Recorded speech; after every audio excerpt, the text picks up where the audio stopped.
Hi friends, कैसे हैं आप लोग। आपके अपने ही चैनल में स्वागत है। फ्रेंड्स, एक बहुत बड़ी अपडेट सामने आई है। खुद आलोक श्रीवास्तव जी, जो एक एडवोकेट के साथ साथ एसटीटी शिक्षक अभ्यर्थी भी हैं, जिन्होंने लगातार कोशिश की है कि एसटीटी बहाली जल्द प्रक्रिया संपन्न हो, उनकी इन कोशिशों के लिए उनका धन्यवाद। उन्होंने उच्च अधिकारियों से बात की है तमाम मुद्दों पे और कन्फ्यूजन को दूर किया है उन्होंने। सीधे रुख करते हैं आलोक श्रीवास्तव जी और उच्च अधिकारियों के बीच वार्तालाप की ओर।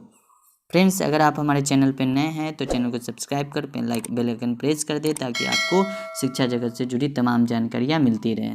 तो आपका मेंटर आलोक कुमार श्रीवास्तव। आज मैं सचिवालय गया हुआ था और सचिवालय जाने का जो मेन पर्पस था वो ये था कि जैसे बहुत सारे लोगों ने आरटीआई किया था बिहार बोर्ड को, आपने देखा होगा, और बिहार बोर्ड उसका जवाब नहीं दे रहा है कि किस विषय में कितने अभ्यर्थी पास हुए हैं। ऐसे एक्चुअली हम लोग भी आरटीआई किए हुए हैं, लेकिन अभी तक हम लोग के आरटीआई का जवाब भी नहीं आया है। हो सकता है कि 2-4 दिनों में आ जाए, लेकिन हम लोगों से जो पहले लोग आरटीआई किए थे उनको कोई जवाब नहीं दिया जा रहा है। इसी चीज़ों को लेकर थोड़ा सा मन में संशय हो जा रहा है कि क्या बात है कि जवाब नहीं आ रहा है। कहीं ऐसा तो नहीं कुछ विषयों में रिजल्ट जो है वो सीट से ज़्यादा है।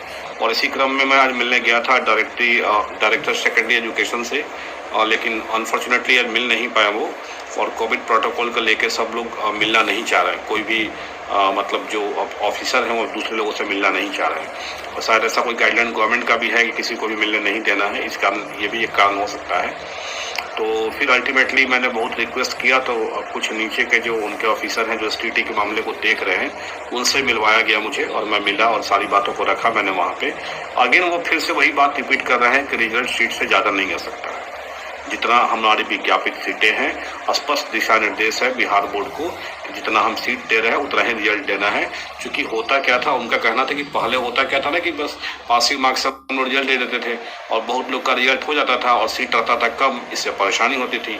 इसलिए हम लोगों ने इस बार डिसाइड किया कि जितनी सीटें हैं रिजल्ट उतना ही पब्लिश हम लोग करेंगे। ठीक है, तो फिर मैंने इस बात को रखा कि कैटेगरी वाला रिजल्ट क्यों नहीं है। आखिर आपका रिजल्ट अगर आया भी है तो मान लीजिए जो आदमी 125 नंबर 130 नंबर ला रहा है और वो ओबीसी कैटेगरी से, तो ऑब्वियस है कि 125-30 नंबर जो स्कोर करेगा वो जनरल कैटेगरी में होगा, क्योंकि आपने दिया भी था कोटिवार और श्रेणीवार रिजल्ट जारी करेंगे।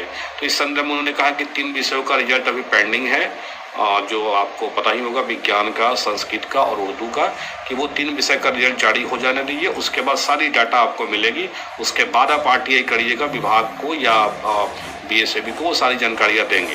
लेकिन अभी उम्मीद कम है कि कुछ जानकारी आपको दी जाएगी।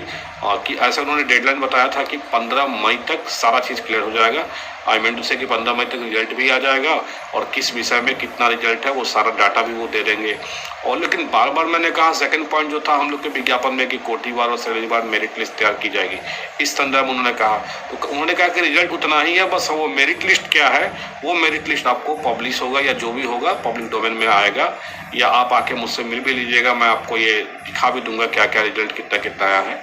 तो ये उन्होंने बताया कि वो 15 मई के बाद, यानी 15 मई तक हम लोग को वेट करना पड़ेगा। ये एक इम्पॉर्टेंट इन्फॉर्मेशन आज सचिवालय से मिला है। और दूसरा इम्पॉर्टेंट इन्फॉर्मेशन जो हम लोगों ने पत्र लिखा था सीएम सेक्रेटरीट को कि जो हाई स्कूल शिक्षक विहीन है उसमें शिक्षकों की नियुक्ति की जाए, उस संदर्भ में वो पत्र को ट्रैकिंग किया हम लोगों ने। तो वो ट्रैक होके मैंने एक पोस्ट डाला भी था, देखा होगा आप लोगों ने, जो हमारा ग्रुप है Bihar state working committee Facebook पे, और वहाँ मैंने पोस्ट किया था उस लेटर के विषय में कि वो लेटर सीएम सेक्रेटरीट से और प्रधान सचिव के पास आया हुआ है, लेकिन अभी तक मेरे पास कोई जवाब नहीं आया। जबकि उसमें लिखा हुआ था कि जवाब अतिशीघ्र देना है, लेकिन जवाब जब नहीं आया था तो इसी कारण से मैं जाके वहाँ मिला। और मिलने के बाद उन्होंने जो लेटर सेक्शन में जो लोग बैठते हैं उन लोगों ने लेटर को ट्रैक किया और मेरे सामने बोले कि अभी तो हार्ड कॉपी आपका नहीं आया हुआ है, लेकिन सॉफ्ट कॉपी आया है, इससे काम चल जाएगा। तो उन्होंने मेरे सामने प्रिंट आउट किया उस लेटर को और कहा कि, तो मैंने बोला इसका कोई रिप्लाई क्या तैयार करके आप दे दीजिए हमको। तो वो कहा कि नहीं, इसका रिप्लाई जो है तैयार होगा और इस पर और जो संजय सर है प्रधान सचिव, वो उनका सिग्नेचर वगैरह या जो भी होता होगा वो देखते होंगे, मैं भी क्रॉस चेक करते होंगे क्या रिप्लाई जा रहा है, उसके बाद जो है आपको लेटर मिलेगा। ऐसे उन्होंने आश्वस्त किया कि 2 से 3 दिनों में आपको लेटर का जवाब मिल जाएगा कि क्या आपके पत्र में जो हम लोगों ने पत्र लिखा था शिक्षक नियुक्ति के संदर्भ में हाई स्कूल शिक्षकों की, वो जानकारी मिल